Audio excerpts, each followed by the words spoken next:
Hello and welcome to study फिले IAS. मैं हूँ Richa Singh. Constitutional development in India की सीरीज़ में आप सभी का स्वागत है। और आज हम बात करने वाले हैं चार्टर एक्ट ऑफ 1813 की। इसके क्या क्या इम्पॉर्टेंट फीचर्स थे। सबसे पहला फीचर था, इस एक्ट के द्वारा एक प्रोविज़न बनाया गया है जिसमें ये सजेस्ट किया गया, ये प्रोविज़न दिया गया कि पर ईयर इंडियन एजुकेशन के लिए 1 लाख रुपया ब्रिटिश जो है कंपनी वो खर्च करेगी। दूसरा प्रोविज़न क्या था, इस प्रोविज़न के तहत कंपनी यानी कि ब्रिटिश ईस्ट इंडिया कंपनी की जो कमर्शियल मोनोपोली है इंडिया में उसको ख़त्म किया गया। हालांकि ये मोनोपोली पूरी तरीके से ख़त्म नहीं हुई।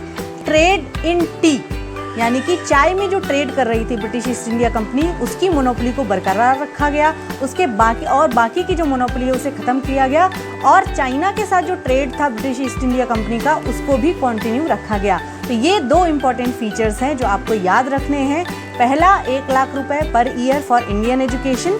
दूसरा, कंपनी की मोनोपोली को ख़त्म किया गया, यानी कि ब्रिटिश में अब जो ब्रिटेन की बाकी जो कंपनीज़ हैं वो भी ट्रेड कर सकती थी इंडिया के साथ। इससे पहले केवल ब्रिटिश ईस्ट इंडिया कंपनी ही ट्रेड करती थी।